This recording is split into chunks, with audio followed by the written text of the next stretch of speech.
É isso aí, vamos avançar. Mais um capítulo para a gente estudar. A confiança na promessa. Eu comecei a falar um pouquinho na última aula, quando nós falamos sobre três coisas que nos conduzem à vitória. Que nos conduzem em vitória. 3 realidades que eu tenho que saber que eu sou, eu tenho e eu posso em Cristo Jesus. Porque é Ele quem me capacita, é Ele quem me instrui, é Ele quem me guia, é Ele quem me transforma. Então existe uma promessa. Se existe uma herança, existe uma promessa. Eu tenho que confiar nessa promessa. É fé, gente. Eu preciso confiar que aquele que fez a promessa é fiel para fazê-la cumprir. Como filho de Deus, eu sei que eu não estou largado nesse mundo. Eu sei que meu Deus cuida de mim.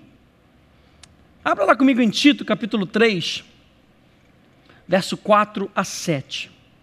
Tito, capítulo 3, verso 4 a 7. Diz assim: quando, porém, se manifestou a benignidade de Deus, nosso Salvador, e o seu amor para com todos, não por obras de justiça praticadas por nós, mas segundo a sua misericórdia, Ele nos salvou mediante o lavar regenerador e renovador do Espírito Santo, que Ele derramou sobre nós ricamente por meio de Jesus Cristo, nosso Salvador, a fim de que, justificados por graça, nos tornemos seus herdeiros. Só herdeiro quem é filho, gente. A fim de que, justificados por graça, nos tornemos seus herdeiros, segundo a esperança da vida eterna. Tiago, capítulo 2, verso 5, diz: ouvi, meus amados irmãos, não escolheu Deus os que para o mundo são pobres, para serem ricos em fé e herdeiros do reino que Ele prometeu aos que o amam. Mais uma vez, ouvi, meus amados irmãos, não escolheu Deus os que para o mundo são pobres, para serem ricos em fé e herdeiros do reino de Deus que Ele prometeu aos que amam. Isso aqui é muito tremendo. Porque Deus, Ele faz as coisas à vista de todas as pessoas. Ele escolhe aqueles que são pobres à vista de todos, para que eles se tornem ricos, não numa dimensão escondida, para que eles sejam ricos e todos vejam que ele se tornou rico por causa de Deus. Porque diz aqui a palavra, para serem ricos em fé, ou pela fé. E aqui você pode levar para qualquer âmbito, você pode dizer que eles são ricos em fé, ricos em prosperidade, ricos em saúde, ricos em relacionamento familiar. Seu relacionamento familiar é rico em amor, em perdão. E você também pode dizer que eles são ricos em fé. A fé deles é abundante. A fé deles é algo que o cálice transborda. E herdeiros do reino. Você é herdeiro do reino. A Bíblia diz que Deus tem prazer em dar-vos o seu reino. Herdeiros do reino que Ele prometeu. Ele prometeu aos que o amam. Aqueles que amam a Deus conseguem viver e experimentar o reino de Deus onde quer que eles estejam. Porque o reino de Deus já está em nós. Não é algo futuro, não é uma cidade onde um dia eu vou. O reino de Deus é algo presente, é algo hoje. Se você já aceitou a Jesus como seu Senhor, você já entrou no reino e o reino já entrou em você. Você e o reino se tornam um. Lembra na última aula que nós falamos sobre o sistema operacional? O reino de Deus é o sistema governamental de Deus, onde Deus influencia aqueles que estão dentro do reino com sua vontade, com seu desejo, com seu caráter. O reino de Deus é o sistema pelo qual Deus opera, é onde Deus reina. Então a confiança da nossa filiação não está baseada na nossa habilidade em citar os versículos bíblicos, mas na verdade de que Ele fez um juramento e que Ele vai cumpri-lo. Ele vai cumprir esse juramento, Ele vai cumprir essa promessa. Eu sei que o meu Deus não me abandonará. É conhecer a fidelidade de Deus, a constância de Deus. Nós podemos depender de Deus. É dependência, gente. Confiar na promessa fala de dependência. Porque quando Deus faz um juramento, Ele automaticamente faz uma promessa. O juramento traz em si uma promessa. E o que Deus jurou? Ele jurou para si mesmo que ele faria filhos. E qual é a promessa? A promessa é de que nós somos filhos. Quando ele jurou, ele falou: eu vou jurar, vem comigo. Ele falou para si mesmo: eu vou fazer um juramento comigo mesmo. Hebreus diz que Deus não tinha ninguém acima dele pelo qual ele pudesse prometer nada. Ele pudesse jurar, ele pudesse quebrar a aliança, ele pudesse cortar a aliança. E o que ele fez? Ele jurou por si mesmo e para si mesmo. Ele corta a aliança consigo mesmo, ele faz aliança consigo mesmo. E a Bíblia diz que ele fez um juramento: façamos, pois, o homem a nossa imagem e semelhança. Eu vou fazer o homem a nossa imagem e semelhança. E qual é a promessa que eu recebo todos os dias? O que o Espírito Santo continua a testificar no meu coração? Que eu sou filho de Deus. Rafael, Deus fez a promessa e Ele cumpre essa promessa. Você é filho de Deus, mas a sua mente às vezes opera como se você fosse escravo. Lembra? Nós falamos sobre mentalidades erradas. Mentalidade do escravo, mentalidade da lei. A sua mente está sendo transformada. Você tem que crer que o que Deus está formando dentro de você, o teu espírito já tem a consciência da tua filiação, mas a tua alma ainda não. Então Ele está transformando você, a imagem dEle, na sua mente, na sua alma, nos seus sentimentos. E aí Paulo vira e fala: tende o mesmo sentimento que Cristo teve. Porque Ele é o padrão, então tenha a mesma ideia, tenha a mesma mentalidade que Cristo teve. É quando nós entendemos isso, que pela fé nós conseguimos andar em paz e entrar no descanso de Deus. Hebreus capítulo 4, verso 1 e 2. Temamos, portanto, que sendo-nos deixada a promessa de entrar no descanso de Deus, suceda parecer que algum de vós tenha falhado. Porque também a nós foram anunciadas as boas novas, como se deu com eles. Mas a palavra que ouviram não lhes aproveitou, visto não ter sido acompanhada pela fé naqueles que a ouviram. E descanso, gente, é um dos grandes legados da nossa promessa.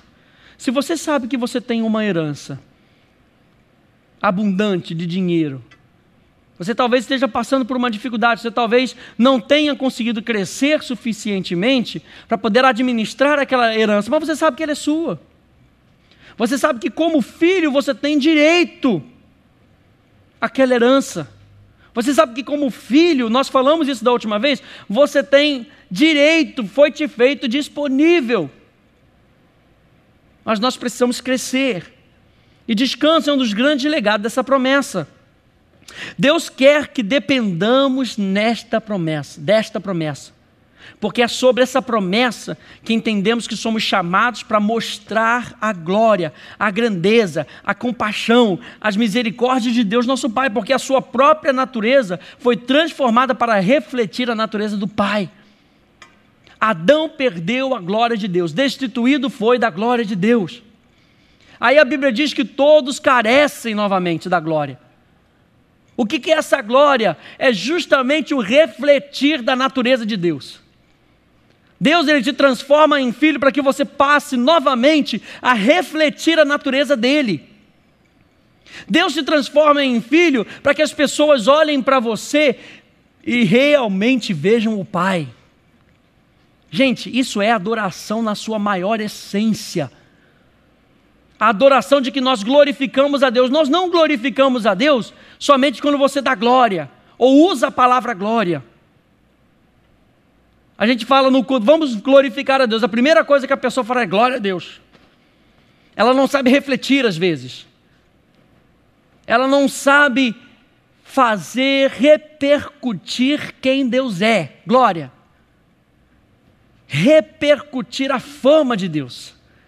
Deus está trazendo de volta aquilo que Adão perdeu. O que Adão perdeu? Glória, reputação, fama, como filho de Deus.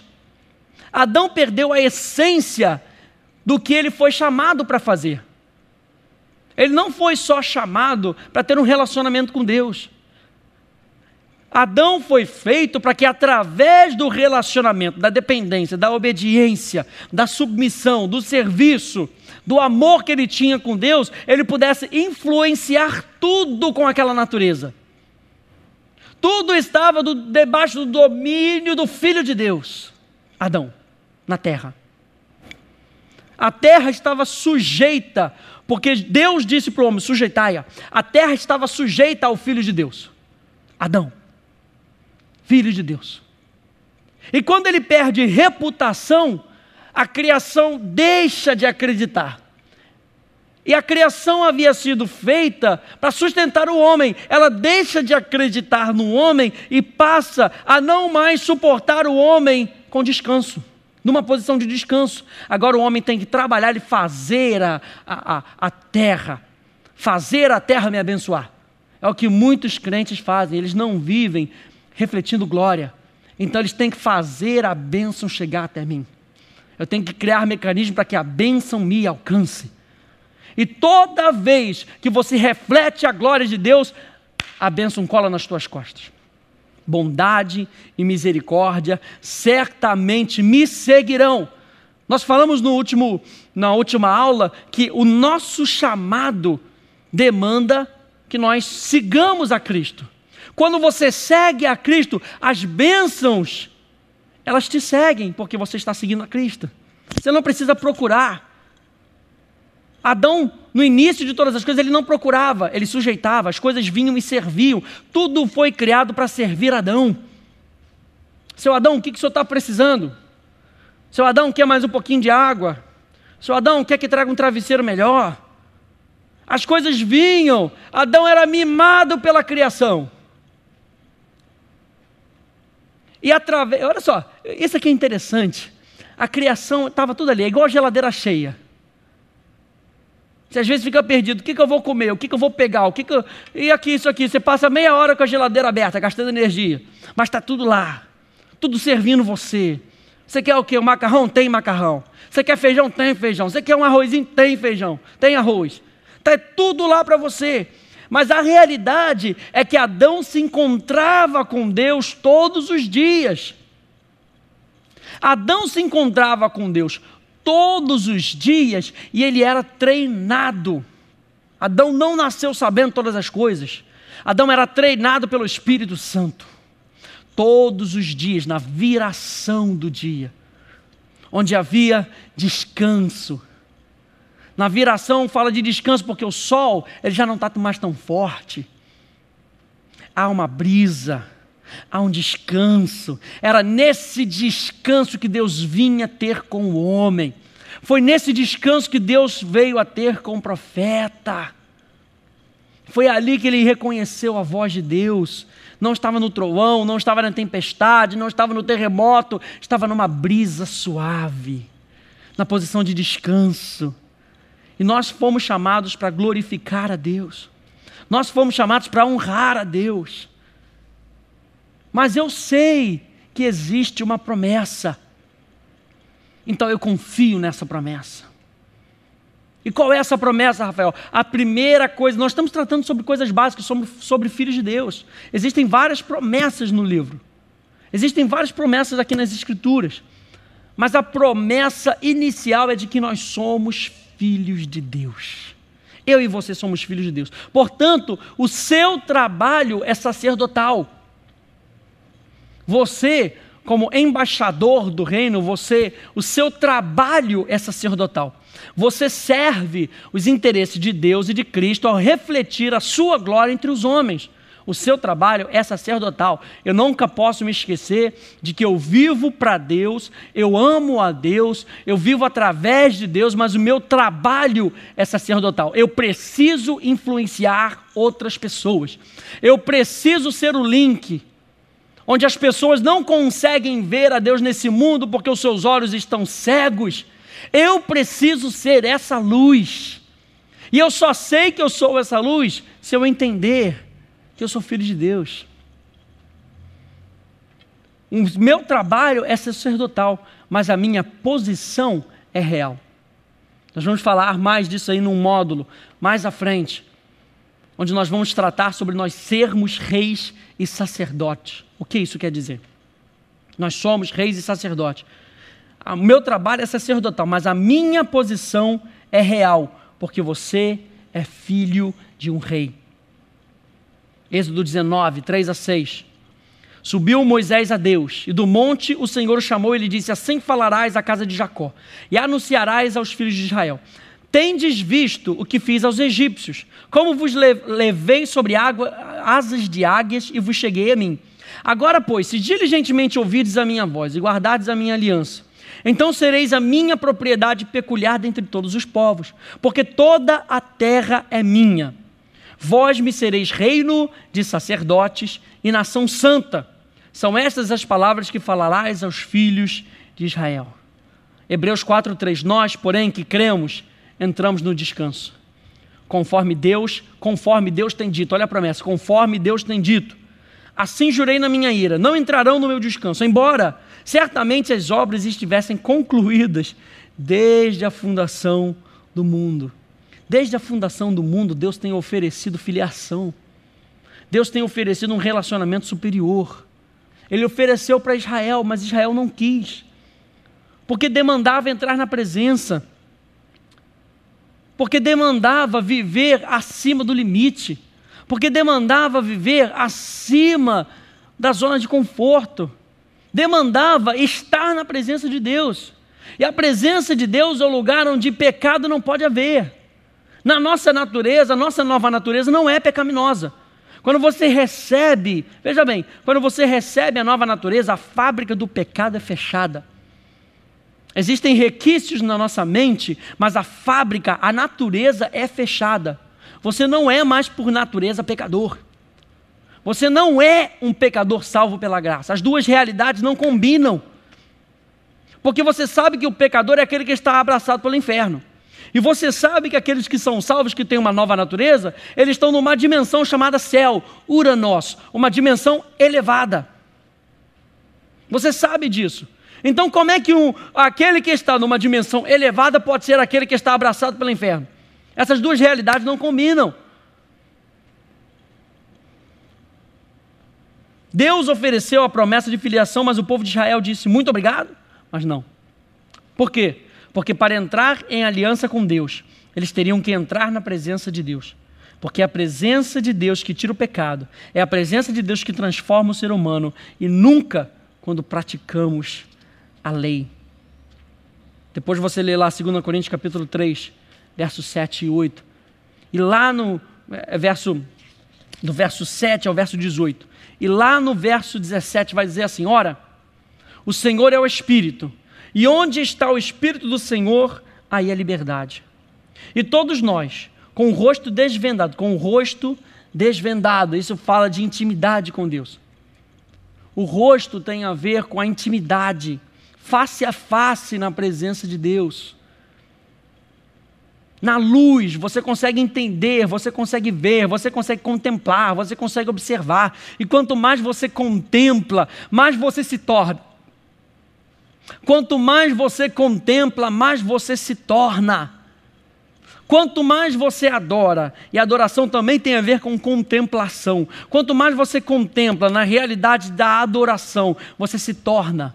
E você se torna não para usufruir somente dos benefícios da transformação. Você se torna para glorificar ao Pai. Por isso essas três palavras que nós colocamos no ideia: revelação, transformação e glorificação. Nós recebemos transformação não para receber somente as bênçãos. Nós recebemos transformação para que nós possamos glorificar ao Pai.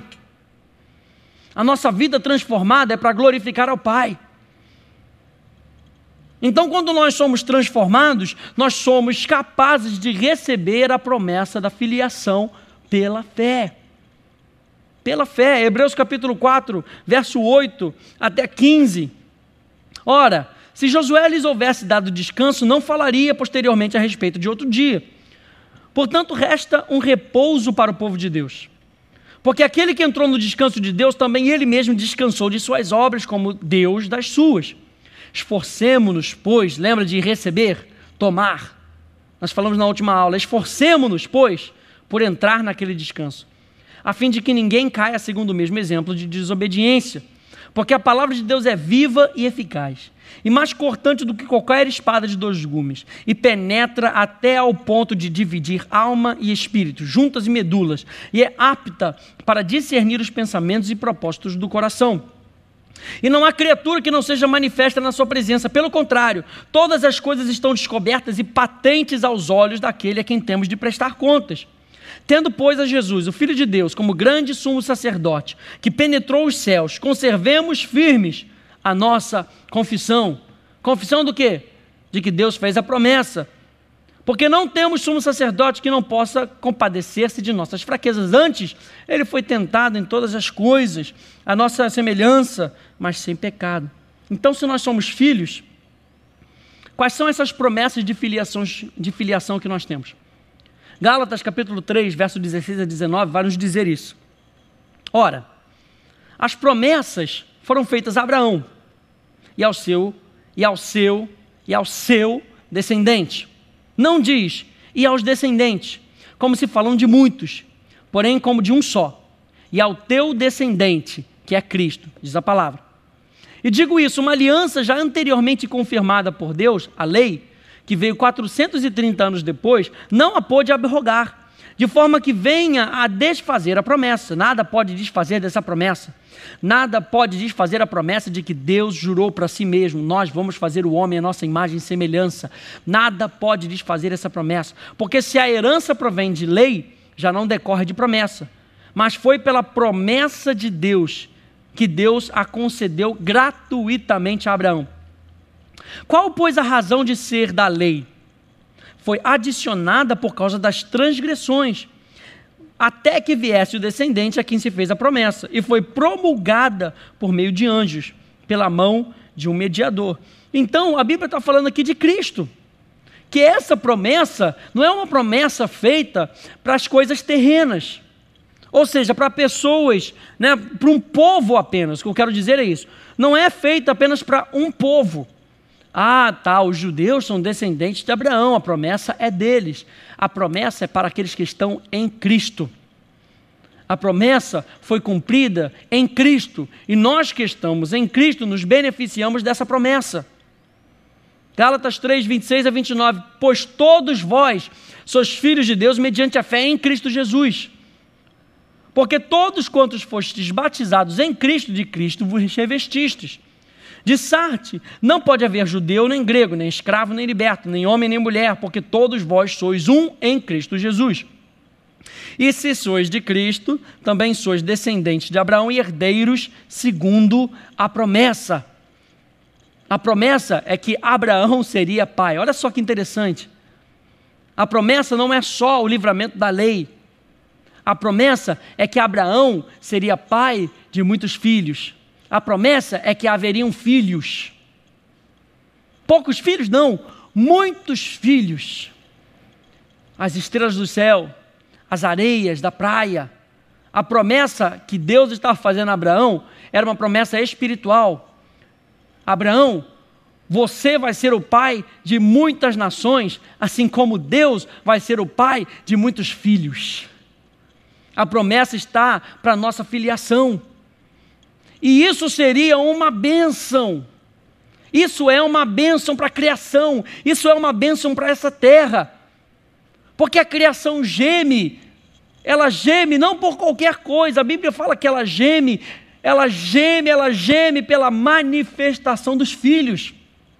Para que eles possam ver a promessa feita a Abraão se cumprindo. Quando Deus ele faz uma promessa, ele não faz só uma promessa no natural. Porque Deus é um ser espiritual. Ele não está olhando só para a tua vida, Ele está olhando para a vida de muitos que vão ser abençoados através da tua obediência, através da tua fé, através da tua confiança, através da tua crença, através da tua certeza de que Deus ele é fiel e Ele não falha, Ele vai fazer aquilo, e você vai ser um canal de bênção para muitas pessoas. Em Cristo, você é essa semente de Abraão. Porque você está em Cristo, a semente é Cristo, e nós estamos em Cristo. Veja, a semente É Cristo, algo pequeno, que quando colocado na terra, quando morre, aleluia, quando a semente morre, ela produz muitos frutos. E os frutos somos nós. Os frutos da promessa somos nós, filhos. Você, quando as pessoas olham para você, elas têm que identificar que você é fruto de uma árvore em específico. Elas têm que identificar em você que você é fruto, é resultado, é produto da mente, é produto do coração de Deus. Mas Cristo é a semente. Você não consegue dar aqueles resultados se você não vier dessa semente. Você não consegue dar maçã se você não vier de uma semente de maçã. Por isso a Bíblia fala que nós conseguimos identificar aqueles que são de Cristo e aqueles que não são, por causa do amor. O amor é a natureza de Deus. Deus é amor. Deus é amor. Então, através dos frutos, nós conhecemos quem são discípulos, quem são filhos de Deus. Deus fez a promessa a Abraão, mas o objetivo eram os filhos de Deus através de Cristo. Então, cabeça que é Cristo recebe a unção e a glória. E ele compartilha com todo o corpo essa mesma unção e glória. Existe uma passagem muito interessante, talvez a gente consiga terminar com ela. Isaías capítulo 42, verso 8, que diz assim: eu sou o Senhor, esse é o meu nome, ele é Senhor. Por isso que quando lá em Isaías capítulo 11 vai dizer sobre o Espírito, os 7 Espíritos, né, de Cristo, o primeiro é o Espírito de senhorio. Eu sou o Senhor, esse é o meu nome. Eu quero que vocês se relacionem comigo como Senhor. Há uma dependência com o Senhor, há uma obediência com o Senhor, há temor, há compromisso, há dependência, nós já falamos. Eu sou o Senhor, esse é o meu nome. A minha glória, pois não darei a outrem, nem a minha honra às imagens de escultura. Mas a palavra outrem aqui é aher. E aher significa outro, um que é diferente. Um que procrastina, que para as coisas de Deus. Como filhos de Deus, nós não somos outros. Nós somos um com Ele. Nós temos a mesma classe, nós temos a mesma essência. Nós não somos outros, não se veja como outro. Você é filho de Deus, você não é outro. Você não é algo diferente, você é a imagem e semelhança de Deus. Você é filho de Deus. Infelizmente, no Salmo 82 vai dizer lá que as pessoas eles acabam parando. Deixa eu ler para você. Porque é muito interessante, as pessoas têm um medo desse salmo, porque elas não entendem o que tá acontecendo aqui. Deus está declarando aqui que eles não são outros. Deus está declarando no Salmo 82 que aqueles homens e mulheres foram feitos à imagem e semelhança de Deus. Ora, se eu fui feito à imagem e semelhança de Deus, eu me pareço com Deus. Eu me pareço com Deus. Não sou onisciente, não sou onipresente, não sou onipotente. Mas eu sou a imagem e semelhança de Deus. Olha só o que o Salmo 82 diz. Deus assiste na congregação divina. Você é divino. A Bíblia diz em Romanos que você foi criado para mostrar ao mundo a divindade de Deus. Romanos capítulo 1. Você foi criado para revelar a divindade de Deus. Será que você sabia disso? Você tem que mostrar ao mundo a divindade de Deus. Eu fui chamado para mostrar a divindade de Deus. Porquanto que de Deus se pode conhecer, é manifesta entre eles, é manifesta entre nós. O que nós podemos conhecer de Deus, nós conhecemos. É revelado entre nós, porque Deus lhe manifestou. Verso 20, Romanos 1, 20. Porque os atributos invisíveis de Deus, Deus quer se fazer visível. Porque os atributos invisíveis de Deus, assim como o seu eterno poder, Deus quer que o mundo conheça o seu poder, como também a sua própria divindade, claramente se reconhecem, desde o princípio do mundo, sendo percebido por meio das coisas que foram criadas. Não somente a árvore, não somente a montanha, Eles não encapsulam Deus, eles mostram Deus. Eles mostram a criatividade de Deus, eles mostram o poder de Deus. Eles mostram que Deus é um ser divino, mas você também foi criado por Deus. Você também mostra os atributos invisíveis, você também mostra o poder de Deus e a divindade de Deus. Como é que eu vou mostrar a divindade de Deus se eu não for divino? Eu estou falando da minha essência, eu estou falando do meu espírito.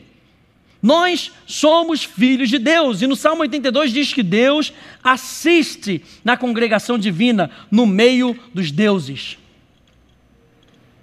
É um conceito muito errado. As pessoas acham que porque a gente está falando aqui de deuses, a gente está se chamando Deus Todo-Poderoso. Não é isso.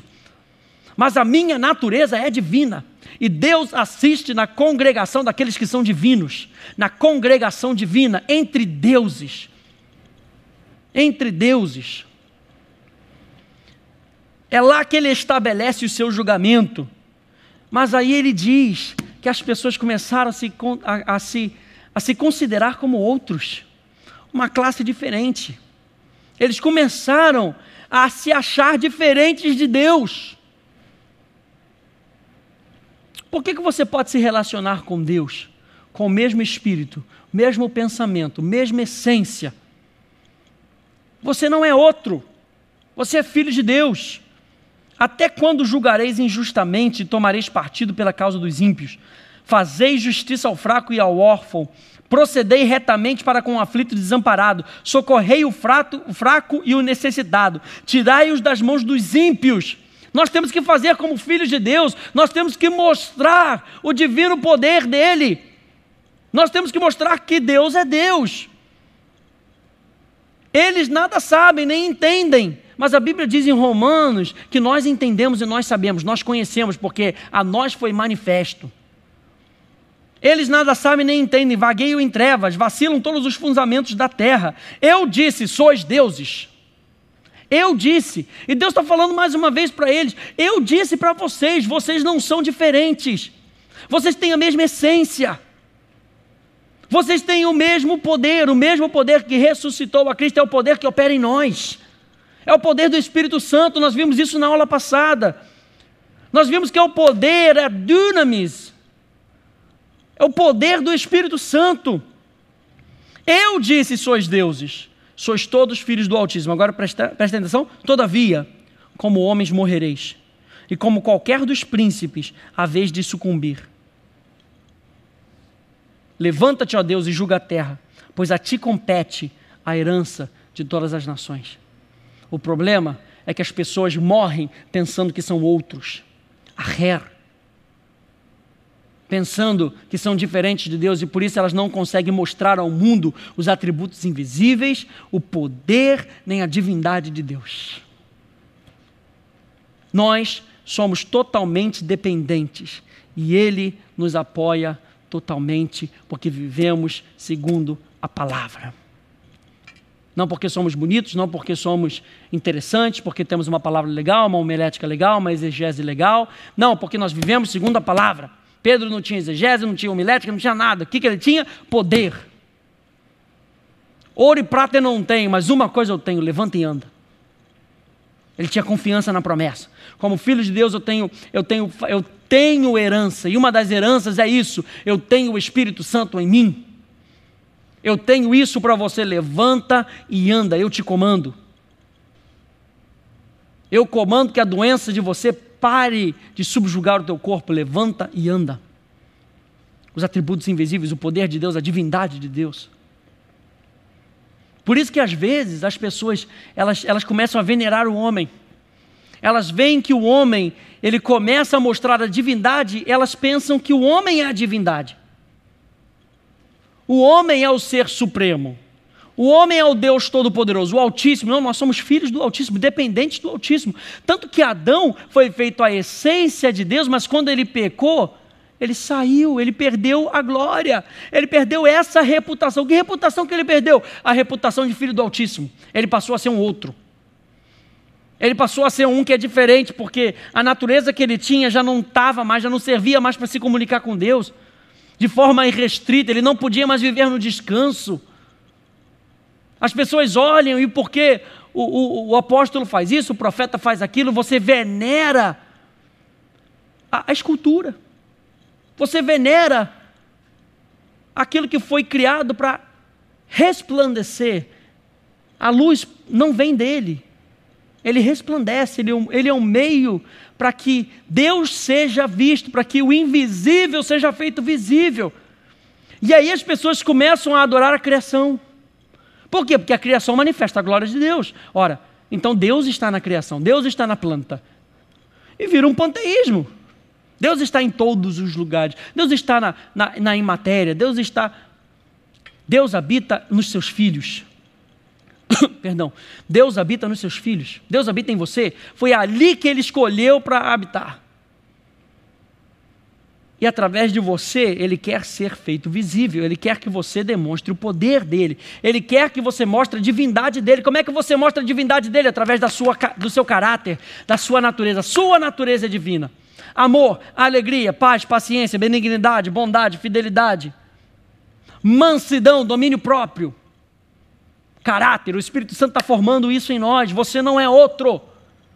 Você é filho do Altíssimo. Sois deuses, diz a palavra.